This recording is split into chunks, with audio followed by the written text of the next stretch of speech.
Good evening. This is the Guyana Learning Channel's news in capsule for Monday, November 29, 2021. The headlines tonight. New Abramsville Secondary to be completed ahead of time. 60 million Region 2 agro-processing facility completed. And in the world of sports, Golden Fleece Sports Ground to be upgraded.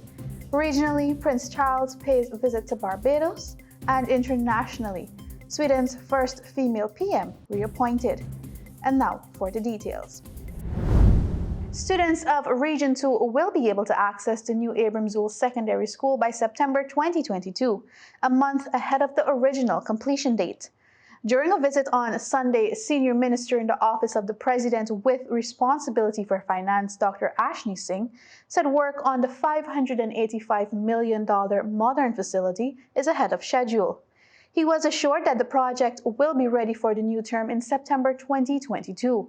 The minister noted that the government has received assurance from the regional administration and the contractor that the project is on schedule and will be completed before the completion date, adding that the government will be keeping a close eye to ensure that it is achieved. Builders Hardware and General Supplies was contracted to undertake the project. President Dr. Mohammed Irfan Ali had convened a meeting recently with large contractors where he made clear government's expectations regarding quality projects being undertaken in a timely manner. The school will house approximately 700 students when completed and will afford students on the Essequibo Coast access to quality education. The project forms part of the government's drive to ensure every Guyanese child completes his or her education. The school will feature a number of modern science and technical laboratories in keeping with the demand for skills the country will require in the near future. Additionally, Minister Singh inspected the city fence on the eastern side of the school. The visit was in response to concerns raised during the recent cabinet outreach in the region, where President Ali instructed that the matter be addressed. This piece was extracted from the Department of Public Information. The 60 million agro-processing facility in Pomeroon-Supernam Region 2 is complete and will soon be outfitted with high-end equipment ahead of its official opening. Senior Minister in the Office of the President with responsibility for finance, Dr. Ashni Singh, on Sunday said the machines are being procured and should arrive within the next 2 months. The state-of-the-art food processing factory is located adjacent to the Guyana School of Agriculture, Region 2 campus. It has vast potential to provide a broad range of training opportunities for residents there. This piece was extracted from the Department of Public Information. The government of Guyana, through the Ministry of Public Works, is currently in search of a consultant to commence design works of a road safety action plan, an initiative that is part of the Adequate Housing and Urban Transport Program funded by the Inter-American Development Bank, IDB. According to the expressions of interest, the consultant will be responsible for preparing studies in implementing the program. The plan will diagnose and analyze the overall situation, identify key risks, opportunities, and entry points for improvement. The studies will also be used to prepare an action plan of activities and investments to be financed and implemented in order to reduce the number of fatalities over time. The consultant must have experience in road traffic safety analysis, particularly relating to engineering, enforcement, and investigation, conducting legal services reviews and comparative law analysis. It also includes identifying legislative and institutional deficiencies and recommending appropriate measures for improvement.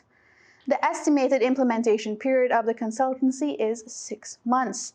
The consultant or consultants will be selected in accordance with the Quality and Cost-Based Selection (QCBS) procedures set out in the IDB's policies for the selection and contracting of consultants by the IDB. Consultants may associate with other firms in the form of a joint venture or a sub-consultancy to enhance their qualifications. For more information on the requirements, you can visit the Department of Public Information's Facebook page. And now in the world of sports, residents of Golden Fleece Region 2 will soon benefit from an upgraded sports ground. On Sunday, $2.6 million in equipment and materials was handed over to the community by Senior Minister in the Office of the President with responsibility for finance, Dr. Ashni Singh. Minister Singh, in brief remarks, said the government pays keen attention to issues that are community-specific. He said the condition of the ground was noticed during a recent presidential outreach to the region.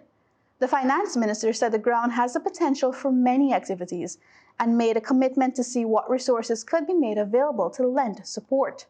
The slasher costs some $800,000 and will be used to clear and maintain the playground.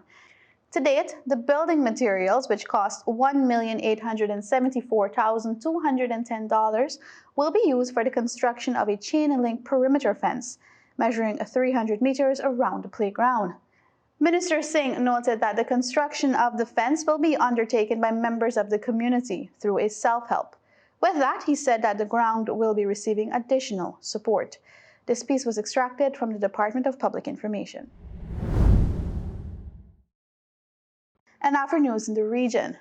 The heir to the British throne, Prince Charles, arrived at the Grantley Adams International Airport late Sunday for a two-day visit as Barbados declares itself a republic.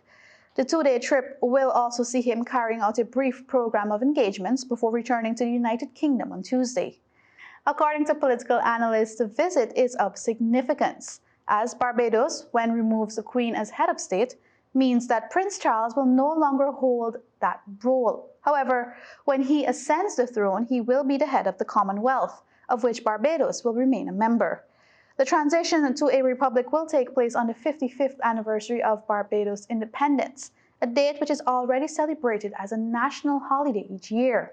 There have been events throughout the country this month, starting on November 23, which will continue until November 30, including a parliamentary debate on the new Charter of Barbados, which was held on November 23 and 24. Once Barbados becomes a republic, there will be 15 Commonwealth realms left in the world: the United Kingdom, along with Antigua and Barbuda, Australia, the Bahamas, Belize, Canada, Grenada, Jamaica, New Zealand, Papua New Guinea, St. Kitts and Nevis, St. Lucia, St. Vincent and the Grenadines, Solomon Islands, and Tuvalu. This piece was extracted from Loop News. And now on the international scene. Sweden's first female prime minister has been reappointed to the top job after political turmoil forced her to resign within the hours of taking post last week. MPs backed Social Democratic Party leader Magdalena Andersson by a narrow margin in a new vote on Monday. She will attempt to lead a one-party government until an election in September next year. She stood down as prime minister last Thursday after her coalition collapsed. Just hours earlier, Ms. Andersson had been elected as Sweden's first female prime minister by a single vote in parliament. But the 54-year-old economist's plans for forming a new coalition government with the Green Party was thrown into disarray when her budget proposal failed to pass. Instead, Parliament voted for a budget drawn up by a group of opposition parties, including the far-right Sweden Democrats. The Green Party said it would not accept a budget drafted by the far right and walked away from the government, leading to its demise. By convention, the Prime Minister in Sweden is expected to resign if a coalition party leaves government. Once formed, Ms. Andersson's new government will remain in place until general elections, which are set to take place in September next year.